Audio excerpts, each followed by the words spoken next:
Liposuction ಇದು ನಮ್ಮ ಸೆಂಟ್ರಲ್ಲಿ one of the most common procedures. ನೀವು ನಮ್ಮ ಚಾನಲ್ ಫಾಲೋ ಮಾಡ್ತಾ ಇದ್ದೆ, ಇದ್ರ ಬಗ್ಗೆ ಸಾಕಷ್ಟು ವೀಡಿಯೋಸ್ ನೋಡಿರ್ತೀವಿ. ಇದು ಹೇಗೆ ಮಾಡ್ತೀವಿ, ರಿಸಲ್ಟ್ಸ್ ಹೇಗಿರುತ್ತೆ, ರಿಕವರಿ ಹೇಗಿರುತ್ತೆ, ಯಾರು ಮಾಡಿಸ್ಬೇಕು. ಬಟ್ ಇವತ್ತಿನ ವೀಡಿಯೋ ಸ್ವಲ್ಪ ಬೇರೆ. ಇವತ್ತಿನ ವೀಡಿಯೋ ಲೈಪೋಸಕ್ಷನ್ ಯಾರಿಗೆ ಸರಿಗಿಲ್ಲ, ಯಾವ ಥರ ಪೇಷಂಟ್ಸು ಲೈಪೋಸಕ್ಷನ್ ಮಾಡಿಸ್ಬಾರ್ದು ಅದ್ರ ಬಗ್ಗೆ ನಾವು ಮಾತಾಡೋಣ.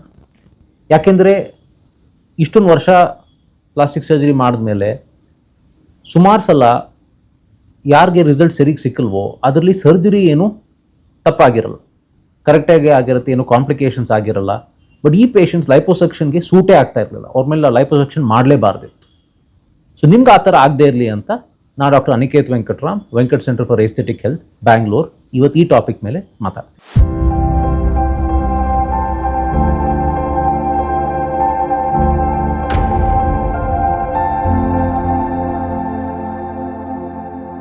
ಸೊ ನಾನಿವತ್ತು 6 ಕ್ಯಾಟಗರೀಸ್ ಹೇಳ್ತೀನಿ ಯಾರ್ಯಾರು ಲೈಪೋಸಕ್ಷನ್ ಮಾಡಿಸ್ಬಾರ್ದು ಅಂತ. ನಂಬರ್ 1, ಯಾರಿಗೆ ತುಂಬ ವೇಟ್ ಲಾಸ್ ಬೇಕಿದ್ದು. ಲೈಪೋಸಕ್ಷನ್ ವೇಟ್ ಲಾಸ್ ಸರ್ಜರಿ ಅಲ್ಲ, ಇದೊಂದು ಬಾಡಿ ಕಾಂಟೂರಿಂಗ್ ಸರ್ಜರಿ. ನಿಮಗೆ 20-25-30 ಕಿಲೋ ಕಡಿಮೆ ಮಾಡಬೇಕಂದ್ರೆ ಅದು ಲೈಪೋಸಕ್ಷನಿಂದ ಆಗಲ್ಲ. ಲೈಪೋಸಕ್ಷನಿಂದ ಇಂಚಸ್ ಕಡಿಮೆ ಆಗುತ್ತೆ, ಬಲ್ಜಸ್ ಕಡಿಮೆ ಆಗುತ್ತೆ. ಸಾಕಷ್ಟು ಕೊಬ್ಬು ತೆಗೆದಾಗ ಸ್ವಲ್ಪ ತೂಕ ಕಡಿಮೆ ಆಗುತ್ತೆ, ಬಟ್ ಫ್ಯಾಟ್ದು ತೂಕ ಜಾಸ್ತಿ ಅಲ್ಲ. ಸೊ ನಾವು ಫ್ಯಾಟ್ ತೆಗೆದ್ರೂ ನಿಮ್ಮ ತೂಕ ಕಡಿಮೆ ಆಗಲ್ಲ. ಸೊ ಯಾರಿಗೆ ತುಂಬ ವೇಟ್ ಲಾಸ್ ಬೇಕೋ, ತೀರಾ ಒಬೀಸ್ ಆಗಿದ್ದಾರೋ ಅವ್ರಿಗೆ ಮುಂಚೆ ಬೇರಿಯಾಟ್ರಿಕ್ ಸರ್ಜರಿ ಇರ್ತಾ ಇತ್ತು, ಈಗ ಹೊಸಗೆ ಮೆಡಿಕೇಶನ್ಸ್ ಒಜೆಂಪಿಕ್, ಮೊಂಜಾರೋ ಬಂದಿದೆ. ನಾವು ಅದ್ರ ಬಗ್ಗೆನೂ ಬೇರೆ ವಿಡಿಯೋ ಮಾಡಿದ್ದೀವಿ, ನೀವು ಅದನ್ನ ನೋಡ್ಬೋದು. ಬಟ್ ಇಂಥ ಪೇಷಂಟ್ಸಲ್ಲಿ ಲೈಪೋಸಕ್ಷನ್ನು ವೇಟ್ ಲಾಸ್ಗೋಸ್ಕರ ಮಾಡೋದು ಒಳ್ಳೆ ಐಡಿಯಾ ಅಲ್ಲ. ಆ ಥರ ವೇಟ್ ಲಾಸ್ ಸಾಧ್ಯ ಇಲ್ಲ. ನಂಬರ್ 2, ಯಾರಲ್ಲಿ ಸ್ಕಿನ್ ಕ್ವಾಲಿಟಿ ಚೆನ್ನಾಗಿಲ್ವೋ. ಸುಮಾರು ಸಲ ನಮಗೆ patients, especially female patients, multiple pregnancies ಆದ್ಮೇಲೆ ಬರ್ತಾರೆ. ಅವ್ರ ಹೊಟ್ಟೆ ಕೆಳಗಡೆ ಏರಿಯಲ್ಲಿ ಒಂದು ಚರ್ಮದ ಒಂಥರ ಫೋಲ್ಡ್ ಇರುತ್ತೆ, ಅದನ್ನ ತೆಗ್ಸೋಕ್ಕೆ ಲೈಪೋಸಕ್ಷನ್ ಮಾಡಿಸೋಣ ಅಂತ ಬರ್ತಾರೆ. ಪರ್ಟಿಕ್ಯುಲರ್ಲಿ ನಾವು ಲೋಕಲ್ ಅನಸ್ಥಿಷಿಯಲ್ ಮಾಡ್ತೀವಿ, ಸಣ್ಣ ಆಪರೇಷನ್ ಅಂತ ಅನ್ಕೊಂಡು ಬರ್ತಾರೆ. ಬಟ್ ಲೈಪೋಸಕ್ಷನ್ ಕೆಲಸ ಕೊಬ್ಬು ತೆಗಿಯೋದು, ಚರ್ಮ ತೆಗಿಯೋದಲ್ಲ. ಸೊ ಯಾರು ತುಂಬ ಎಕ್ಸ್ಟ್ರಾ ಲೂಸ್ ಚರ್ಮ ಇದೆಯೋ ಅವ್ರಲ್ಲಿ ಬರೀ ಕೊಬ್ಬು ತೆಗೆದ್ರೆ ಆ ಚರ್ಮ ಇನ್ನೂ ಹ್ಯಾಂಗ್ ಆಗ್ಬೋದು, ಇನ್ನೂ ಖಾಲಿ ಆಗ್ಬಿಟ್ಟು. ಸೊ ಈ ಥರ ಪೇಷಂಟ್ಸ್ಗೆ ಸ್ಕಿನ್ ರಿಮೂವಲ್ ಸರ್ಜರಿ ಬೇಕಾಗುತ್ತೆ. ಮಲ್ಟಿಪಲ್ ಪ್ರೆಗ್ನೆನ್ಸೀಸ್ ಆದಮೇಲೆ ನಾವು ಅಬ್ಡಾಮಿನೋಪ್ಲಾಸ್ಟಿ ಅಂತ ಆಪರೇಷನ್ ಮಾಡೋದು. ಕೆಲವರು ತುಂಬ ಆಗಲೇ 20-30 ಕಿಲೋಸ್ ವೇಟ್ ಲಾಸ್ ಆಗಿದ್ದಾರೆ, ಅವ್ರಿಗೆ ಎಲ್ಲ ಕಡೆ ಚರ್ಮ ಲೂಸ್ ಆಗಿದೆ, ಅವ್ರಿಗೆ body contouring surgery, arm lift, lower body lift, thigh lift ಆ ಥರ ಬೇಕಾಗಿರೋದು. ಈ ಥರ ಪೇಷಂಟ್ಸಲ್ಲಿ ನಾವು ಬರೀ ಲೈಪೋಸಕ್ಷನ್ ಮಾಡಿದ್ರೆ ಇನ್ನೂ ಕೆಟ್ಟದಾಗ ಕಾಣ್ಬೋದು, ಇನ್ನೂ ಖಾಲಿ, ಇನ್ನೂ ಲೂಸ್ ಸ್ಕಿನ್ ಥರ ಕಾಣ್ಬೋದು. ಹೌದು, ಪೇಷಂಟ್ಸ್ ಯಾರ್ದು ಸ್ಕಿನ್ ಟೋನ್ ಚೆನ್ನಾಗಿದೆಯೋ ಓವರಲ್ಲಿ ನಾವು ಎಕ್ಸ್ಟ್ರಾ ಚರ್ಮಗೆ ಸ್ಕಿನ್ ಟೈಟ್ನಿಂಗ್ ಪ್ರೊಸೀಜರ್ ಮಾಡ್ತೀವಿ, ಬಾಡಿ ಟೈಟ್ ಅಂತ. ಬಟ್ ಅದರಿಂದ ಎಷ್ಟು ಸ್ಕಿನ್ ಟೈಟ್ ಆಗ್ಬೋದು ಅಂತ ಒಂದು ಲಿಮಿಟ್ ಇರುತ್ತೆ. ಅಬ್ಡಾಮಿನೋಪ್ಲಾಸ್ಟಿ ಅಷ್ಟು ಸ್ಕಿನ್ ಟೈಟ್ನಿಂಗ್ ಅಂತೂ ಆಗಲ್ಲ. ಇದು ನೀವೇ ಮನೇಲಿ ಚೆಕ್ ಮಾಡ್ಬೋದು. ನೀವು ಸ್ಕಿನ್ನ ಹಿಂಗೆ ತೊಗೊಂಡು ಪಿಂಚ್ ಮಾಡಿ ಸ್ಕಿನ್ದು 2 ಲೇಯರ್ ಹಿಂಗೆ ರೋಲ್ ಮಾಡೋಕ್ಕಾದರೆ ಪ್ರಾಬಬ್ಲಿ ಸ್ಕಿನ್ ರಿಮೂವಲ್ ಸರ್ಜರಿ ಬೇಕಾಗ್ಬೋದು, ಲೈಪೋಸಕ್ಷನ್ ಸಾಲಲ್ಲ.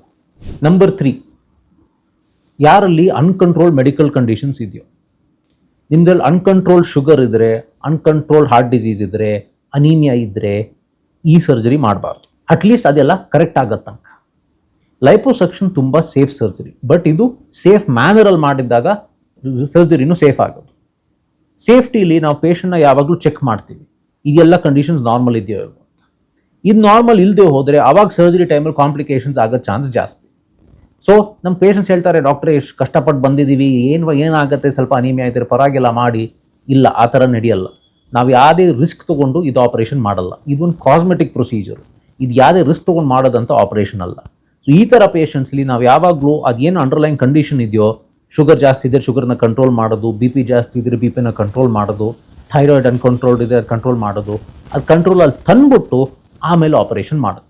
ಇವರಲ್ಲಿ ಆಪರೇಷನ್ ಮಾಡೋಕ್ಕಾಗಲ್ಲ ಅಂತಲ್ಲ, ಬಟ್ ಅದು ಕಂಟ್ರೋಲ್ ಆಗೋ ತನಕ ಮಾಡೋಕ್ಕಾಗಲ್ಲ. ನಂಬರ್ 4, ಯಾರಲ್ಲಿ ಅನ್ರಿಯಲಿಸ್ಟಿಕ್ ಎಕ್ಸ್ಪೆಕ್ಟೇಷನ್ಸ್ ಇದೆಯೋ. ಎಲ್ಲ ಕಾಸ್ಮೆಟಿಕ್ ಸರ್ಜರಿ ಒಂದು ಲಿಮಿಟ್ ಇದೆ ಎಷ್ಟು ಮಾಡ್ಬೋದು ಅಂತ. ಆ ಲಿಮಿಟ್ಸು ಫಾರ್ ಎಕ್ಸಾಂಪಲ್ ನಿಮ್ಮ ಸ್ಕೆಲಿಟಲ್ ಸ್ಟ್ರಕ್ಚರು, ನಿಮ್ಮ ಬಾಡಿ ಟೈಪು ಅದ್ರ ಮೇಲೆ ನಿರ್ಭರ.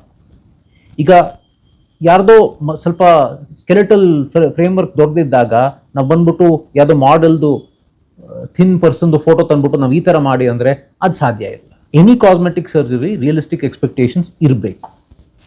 ನಿಮಗೆ ಬೇರೆ ಏನಾದರೂ ಮೆಂಟಲ್ ಹೆಲ್ತ್ ಇಶ್ಯೂಸ್ ಇದ್ದರೆ, ಡಿಪ್ರೆಷನ್ ಇದ್ದರೆ, ಅಥವಾ ಮನೇಲೇನೋ ಆಗ್ತಾ ಇದ್ದರೆ, ಡಿವೋರ್ಸ್ ಆಗ್ತಾ ಇದ್ದರೆ, those are all separate issues. Liposuction ಮಾಡಿಬಿಟ್ಟು ಅದೆಲ್ಲ ಸರಿಗೆ ಹೋಗಲ್ಲ. They require separate treatment.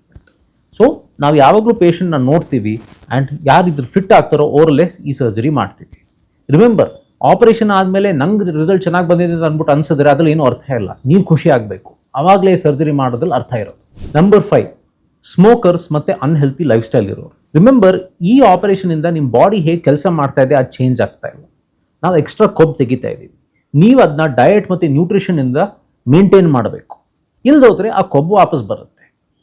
ಹಾಗೆ ಸ್ಮೋಕರ್ಸಲ್ಲಿ ರಿಸಲ್ಟ್ ಅಷ್ಟು ಚೆನ್ನಾಗಿ ಬರಲ್ಲ, ಕಾಂಪ್ಲಿಕೇಶನ್ ಆಗೋ ಚಾನ್ಸಸ್ ಜಾಸ್ತಿ.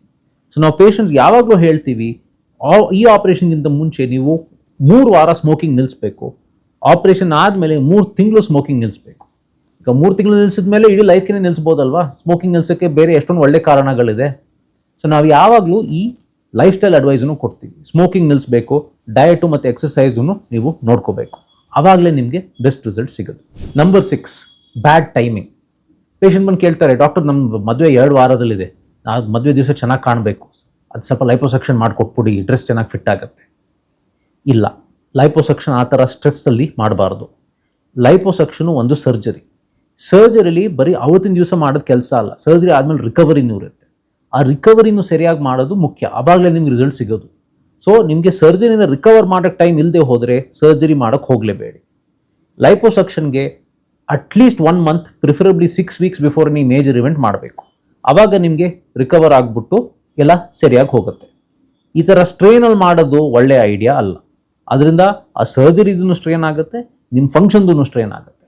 ಸರ್ಜರಿ ಆದಮೇಲೆ ಸ್ವಲ್ಪ ಊತ ಜಾಸ್ತಿ ಇದ್ದರೆ, ಸ್ವಲ್ಪ ಬ್ರೂಸಿಂಗ್ ಇದ್ದರೆ, ಅಯ್ಯಪ್ಪ ನಂದು ಮದುವೆ ದಿವಸ ಫೋಟೋಸ್ ಹೇಗೆ ಕಾಣುತ್ತೆ, ಯಾರು ಬೇಕೋ ಅದೆಲ್ಲ ಟೆನ್ಷನ್. ಇದು cosmetic procedure. You are doing this to feel good about yourself. ಇದು ಸ್ಟ್ರೆಸ್ ತೊಗೊಂಡು ಮಾಡೋದಂಥ ಪ್ರೊಸೀಜರ್ ಅಲ್ಲ ಇದು. ಸೊ ಈ ಆಪರೇಷನ್ಗೆ ರಿಕವರ್ ಆಗೋಕ್ಕೆ ಸರಿಯಾಗಿ ಟೈಮ್ ಇರಬೇಕು. ನಾವು ಲೈಪೋಸಕ್ಷನ್ ಲೋಕಲ್ ಅನಸ್ಥೀಷಿಯಲ್ ಮಾಡ್ತೀವಿ. ಅದು ಹೇಗೆ ಮಾಡ್ತೀವಿ ಅದ್ರ ಬಗ್ಗೆ ಬೇರೆ ವಿಡಿಯೋಸ್ ಇದೆ. ಇದರಿಂದ ಸೇಫ್ಟಿ ಜಾಸ್ತಿ, ರಿಕವರಿ ಬೇಗ.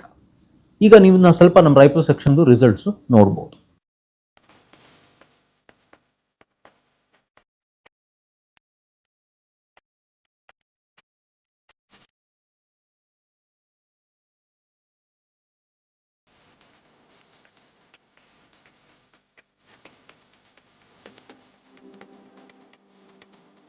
ಸೊ ಈ 6 ಕ್ಯಾಟಗರೀಸಲ್ಲಿ ನಾವು ಲೈಪೋಸಕ್ಷನ್ ಮಾಡೋದು.